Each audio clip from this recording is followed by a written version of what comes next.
What is up, guys? Welcome back to the channel. My name is Movement6, and before we start, a huge thank you to everybody who subbed in the last few weeks.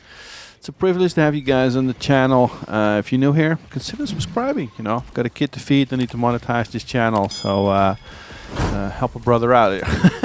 In the last few weeks, I've been on a holiday to Finland, to the most northern part of Finland. Extremely freezing temperatures, a lot of snow.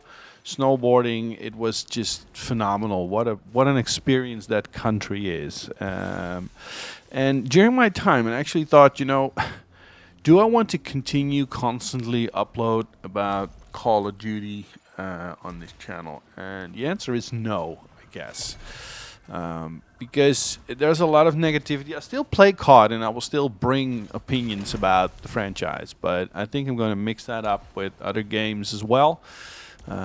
Play a lot of Titanfall, play a lot of Returnal, and Call of Duty, of course, Battlefield, those kind of things. We're going to bring more of these things to the channel, and today, none other than Returnal. I'm hooked by anything that House Marquee brings to the table. You know, Alienation, Razor Gun. I so like what these guys doing. They have their own signature gaming, and they brought that philosophy of gaming to a open-ish 3D world of Returnal. It's addictive as hell because it brings it totally different than any other game.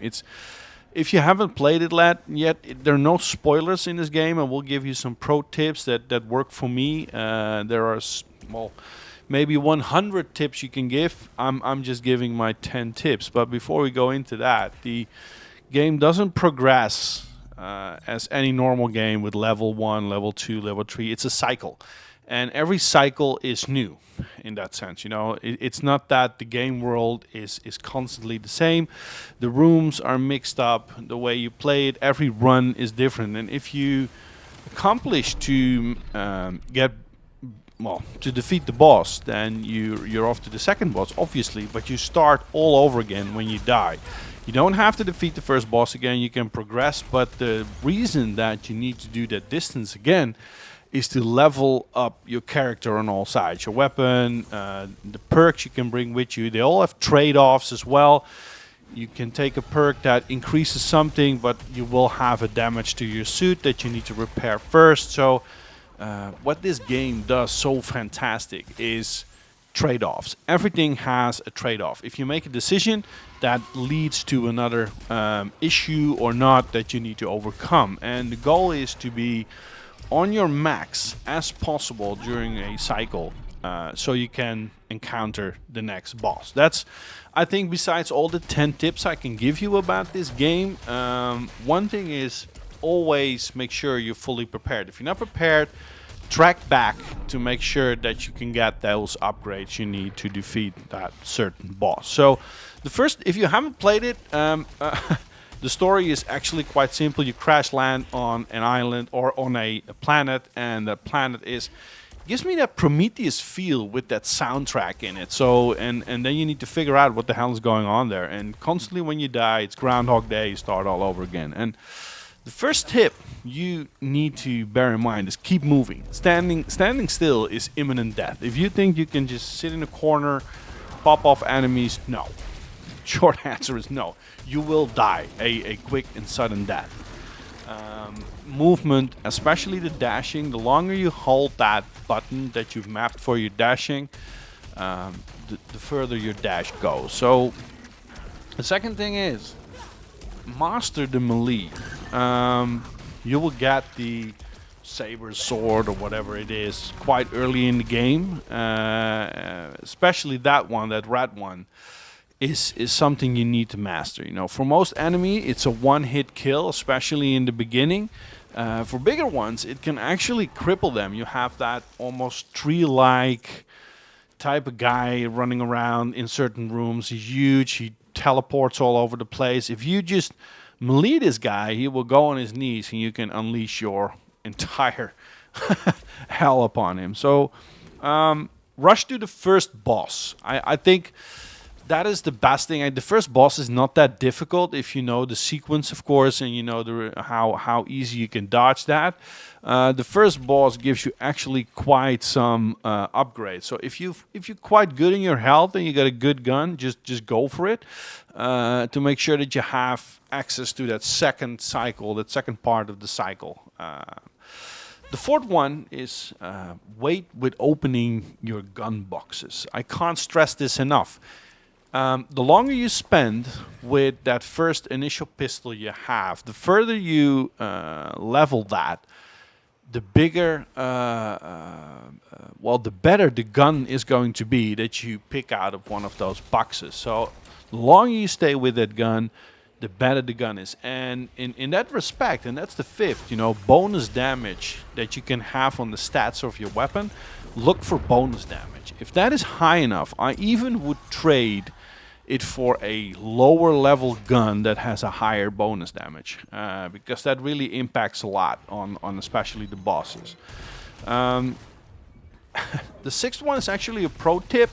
Wait with picking up the green health items. Only pick them up when on full health, because that will give you that 3 white slots on the left of your health bar. If you have 3 of them, your health bar grows. So that only happens if you pick those green items up when your health is on full 100%.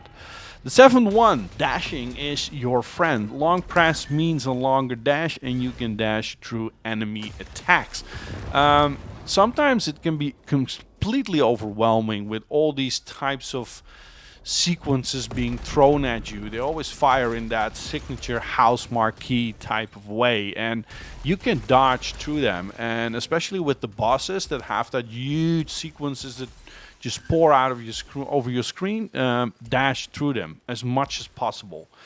The eighth one is use tentacles to get to areas. In the second boss will grant you access to the grappling hook. So you see those orange type of lights.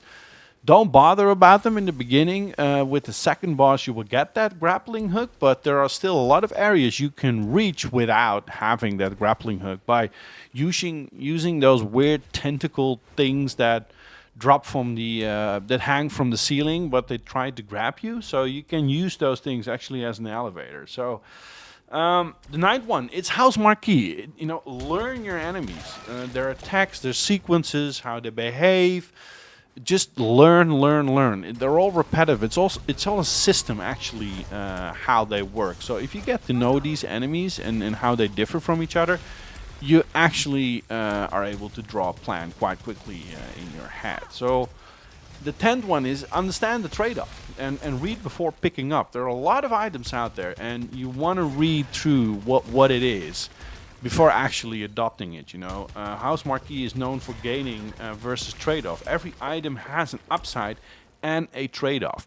So look before you leap is actually part of your strategy, because you can get those extra upgrades, those purple tiny things that are laying across the map.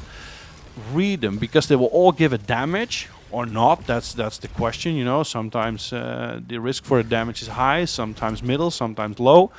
If it's high or middle, if you have that damage, you need to do something to cancel that defect on your suit before that actually kicks in. So read. That's the only thing I can tell to you guys, And all in all, I sincerely hope that you give Returnal a try. There is a huge fan base out there that's, it's solid, I would say, and very dedicated to this game. So a lot of things to be found on the internet about this game. It's actually a whole study to get through it.